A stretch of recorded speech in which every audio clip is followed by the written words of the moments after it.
Vetë dashur miq, pas kësaj pike të lezetshme të violinës, të tajnës së vogël, një bisedë kaq e këndshme, e kemi edhe një intervistë të fundit për sot. Materialet e shumta, ngjyra të ndryshme i kemi dhënë emisionit, kemi prekur krejt temat ka pak. E në fund, çështja mbitor, do të flasim për një program dyavor që po bëhet një bashkëpunim shumë i shëndosh mes Universitetit të Prishtinës dhe IHS-s, ku të rinjt dhe reja kanë mundësi të marrin në këtë kamp veror ndërkombëtar që po organizohet nga Universiteti i Prishtinës e që në fokus të veçantë janë sëmundjet kronike jo ngjitse. Se për çka është fjala më saktë dhe si mund të bëheni pjesë dhe si mund të përfitoni ju e ne e të gjithë qytetarët, mund të kuptojmë nga Linda Baleta, e cila është eksperte e lartë për avokim dhe komunikim në IHS, cilën e kam tash studio. Mirë se erdhe Linda. Mirë se të gjej Saranda. Shumë kënaqësi me të pas në studio. Faleminderit për hapësirën. Gjithmonë kënaqësi sepse aq shumë punon IHS në të mirë të komunitetit, saqë origjinati mshehim këto projekte dhe të mos i japim za dhe matnal, kur e dim që media ka ndikimin e vet për me arrit tek këtë target grupi juaj. Falenderoj shumë në emër të projektit, jo vetëm për hapësirën, por edhe për vlerësimin që e keni gjithmonë për punën tonë.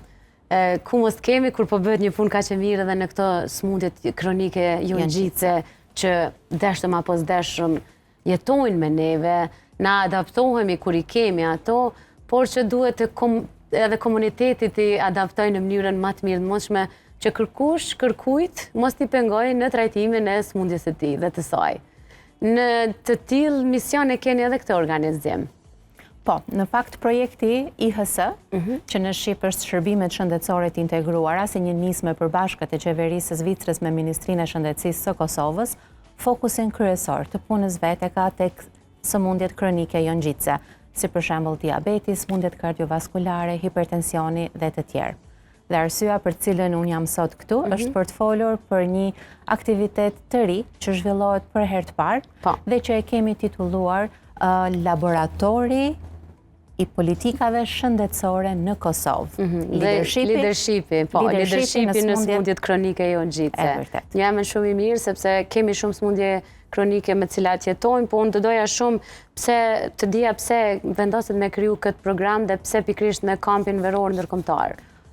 Ky program, pra Laboratori i politikave shëndetësore të Kosovës me fokus tek leadershipi në sëmundjet kronike jo ngjitse, është një bashkëpunim i ri ndërmjet Institutit Zviceran për sëmundje tropikale dhe shëndet publik, që është dhe implementuesi i projektit IHS, dhe Universitetit të Prishtinës.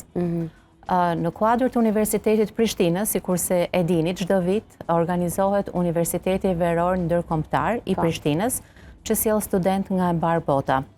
Dhe kështu kemi vendosur që këtë vit të pilotojmë një aktivitet 10 ditor, dyavor, po janë 10 ditë ligjërata që do t'jenë, ku do të marrin pjesë student të cilët do t'i përzgjedhim në bazë të eseve që ata do të dorëzojnë tek ne. Do të thonë përmes eseve do të bëhet komplet aplikimi. Pse vendoset me ese, Linda? Kemi vendosur me ese. Eseja nuk duhet konsiderohet sikur është një testim apo një provim, por është për t'ju dhënë një mundësi të rinjve, të cilët janë profesionistëve të rinj, studentëve të rinj, të cilët janë të interesuar të bëhen pjesë e kësaj shkolle dyavore, të dëshmojnë aftësitë e tyre të menduarit strategjik dhe kritik në lidhje me politikat shëndetësore me fokus të posaçëm tek sëmundjet kronike jo ngjitse. Ideja është që pak e nga pak të fillojmë të ndërtojmë një grup të mendimtarëve të rinj në fushën e sëmundjeve kronike jo ngjitse. A ka kriter? Për shembull, duhet të jenë student mjekësisë ose ka kritere që duhet plotësohen? Nëse më lejon t'i lexoj kriteret, se nuk dua që të më humbas asnjë informat me rëndësi.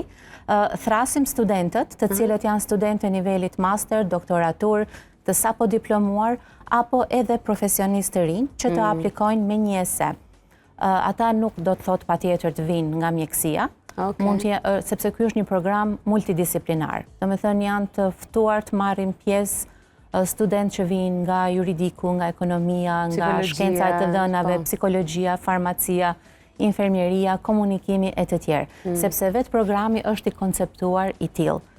Disiplina të ndryshme që punojnë bashkërisht për të adresuar çështje të cilat lidhen me shëndetin publik e sidomos me sëmundjet kronike jo ngjitse. Është të caktuar numri i fjalëve që duhet të përdorin në ese?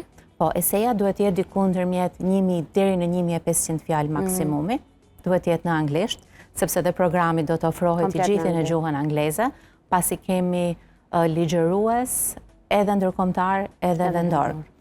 Eseja kuptohet duhet jetë origjinale. Dhe përveç eses, ata që aplikojnë duhet të dorëzojnë edhe një CV të tyre, një dëshmi të statusit të tyre akademik dhe një biografi të shkurtër. Qa do të ndohet si çmime përveç vendi parë 2-3, do të kenë edhe përfitime të tjera? Ne po shohim që nga të gjithë grupi i të interesuarve që do të aplikojnë, do të përzgjedhim maksimumi deri në 20 persona, dhe këta 20 persona do të marrin pjesë në laboratorin e politikave shëndetësore. Pra në këtë shkollën 2 javore, këta do t'jenë pjesëmarrës. Shkolla 2 javore mbahet nga data 6 deri me 17 korrik të këtij viti në Prishtinë. Ligjërata do t'jenë nga e hëna në të premte, nga ora 2 e pasdites deri në orën 5 të pasdites. Pra janë sesione gjysmë ditore. Këto sesione janë konceptuar jo vetëm teori, por më shumë punë praktike. Pra pjesëmarrësit do të ndahen në grupe multidisiplinare, do të kenë nga një temë të vërtet, një temë apo një rast studimor real nga shëndeti publik, për cilin ata do të hulumtojnë, do të bëjnë analizën e tyre dhe do dalin me rekomandime. Do të kenë afat caktuar kur ta dërgojnë në sen, apo? Po, afati është data 24 qershor, ora 4:30 e pasdites.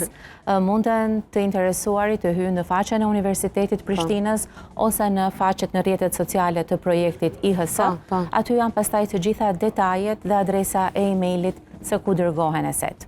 Përveç sëmundjeve ngjitse kronike, po që fokus të veçantë kishit dhënë dhe hapësirë edhe duhanit, duhan pirës. Pse është ky fokus i veçantë? Tema e eses fokusohet tek duhani dhe kjo është përzgjedhur për një arsye, sepse pirja e duhanit është një nga shkaktarët e sëmundjeve kronike jo ngjitse dhe mendojmë se me idetë origjinale, me qasjet kreative që këta profesionistë të rinj, të cilët ose do të aplikojnë me ese, ose do të marrin pjesë në shkollën verore, do të mund të kenë një ndikim pozitiv në shoqëri.